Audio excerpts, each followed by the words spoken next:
vif du sujet. Attention, en pleine forme, j'ai la chance de me réveiller tous les matins plein d'énergie et j'ai beaucoup de gratitude pour ça parce que ça n'a pas toujours été le cas. Ok, donc je m'appelle David, j'ai 34 ans, fondateur de Pharos et puis naturellement je m'appelle Cellule Souche. Parce que je suis à la source de la création de cette entreprise. J'aime bien ce principe, ça s'appelle les principes sources justement. Et l'idée sous-jacente, c'est de dire que personne source parce que c'est toi qui crée l'espace dans lequel cette idée, ce projet va pouvoir se développer. Et tu as une triple responsabilité. Celle d'entrepreneur qui doit sans cesse itérer, prendre des risques, explorer pour développer le projet. Celle de guide qui va fédérer des gens autour de lui pour faire réussir ce projet. Et celle de gardien des valeurs fondatrices et fondamentales du projet. Et je pense que chaque personne qui collabore au sein de Pharos est responsable d'une partie du champ et exerce aussi ces trois rôles d'entrepreneur, guide et gardien.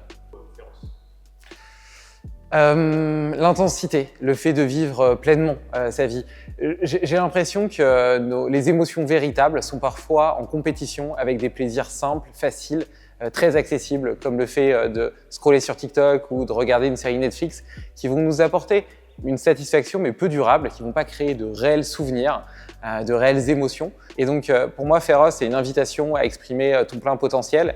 Et le plein potentiel, ça ne veut pas dire réussir ou être performant, ça veut dire jouer au grand jeu de la vie. Tu vois, je pense qu'on est incarné dans un corps pour jouer au grand jeu de la vie et c'est une responsabilité d'y jouer. Tu as envie de relever avant la fin de 2025 ? Me marier avec ma femme. Je l'appelle ma femme depuis 10 ans. Maintenant, je me marie avec elle. Donc voilà, on va faire le GR20 après le mariage et je pense que le fait d'emmener mes amis, ma femme et de parcourir le GR20 ensemble, d'avoir ces longues étapes de discussion et puis aussi parfois d'introspection, je pense que ça va être très riche. Je suis en train d'apprendre à opérer un entrepôt de logistique, donc tout ce qui va être gestion des stocks, traçabilité, QR code, code barre, scanner, ERP, donc c'est les logiciels qui permettent de structurer justement toute cette chaîne, tous les process qui sont liés à la préparation des commandes. Donc je suis en train de standardiser tout ça et la logistique, c'est pas un métier que je connais. Donc dans mon métier d'entrepreneur, j'ai toujours la même stratégie quand je connais pas un sujet, c'est de rencontrer des gens, de poser des questions.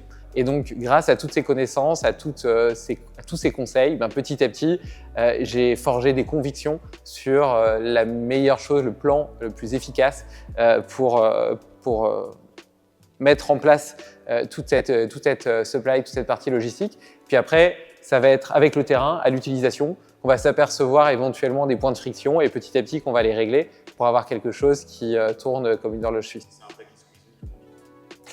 Déjà, je suis assez fan de moi chez Pharos et peut-être que ma découverte la plus surprenante, c'est le suif de bœuf. Je trouve que c'est un produit qui est hyper polyvalent parce que tu l'utilises vraiment partout, quoi. Et c'est toujours dans cette logique d'essayer de valoriser chaque partie de l'animal. Je trouve que c'est dommage, tu vois, avant c'était jeté et tu peux faire tellement de choses avec, c'est incroyable. Inspiré dans tes choix de vie aujourd'hui ? Beaucoup. J'ai un podcast qui s'appelle Limitless Project sur lequel j'ai reçu 150 médecins, scientifiques, nutritionnistes, entrepreneurs, athlètes et ils ont littéralement changé ma vie. Et tu vois, vraiment, c'est comme si ça avait élargi les frontières de mon cerveau, de ma perception du monde. Et maintenant, mon grand drame et en même temps ma chance incroyable, c'est de me dire que j'aurai jamais assez de temps dans toute ma vie pour vivre toutes les expériences que le monde a à nous offrir.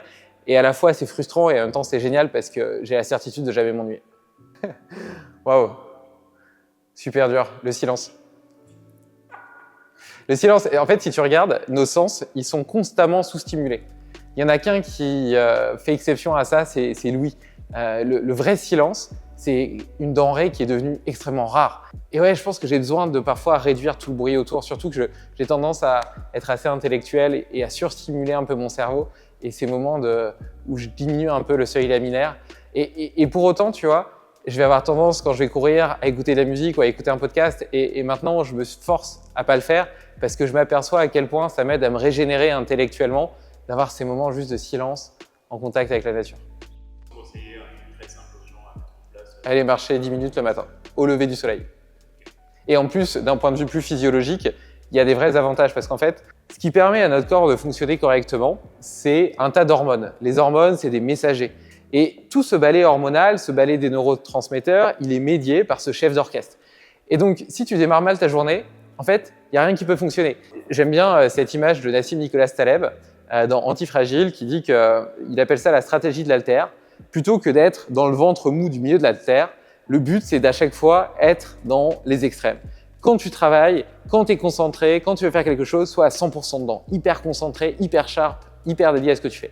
Mais par contre, quand tu te reposes, que tu récupères, que tu te détends, sois à 100% là-dedans, pas en train de penser à moitié à ton boulot, à ce que tu dois faire, etc. Et donc, j'aime bien cette perception des choses. Et je pense que le fait de démarrer sa journée par quelque chose d'aussi simple que 10 minutes d'exposition au soleil participe à tout ce balai hormonal qui est physiologique, il est invisible et donc on a tendance à le sous-estimer, alors que naturellement, le corps a été conçu pour répondre à un environnement, à différents stimuli. Et celui-là, c'est celui qui montre et qui donne la première note à tout le reste. Ce matin, on a eu. Non, je l'avais pas pris. Mais très probablement, c'était une photo de mes filles. Souvent, quand je suis témoin de cet amour qui me semble tellement pur. Et tu vois, c'est vraiment le savoir-aimer de Florent Pagny. Et moi, ça me fait fondre à chaque fois. Et donc, j'avoue que ça, c'est quelque chose que je prends souvent en photo. Bon, bah, merci David. Merci Nicolas. Ah oui. Mais merci à toi, j'ai trouvé ça chouette.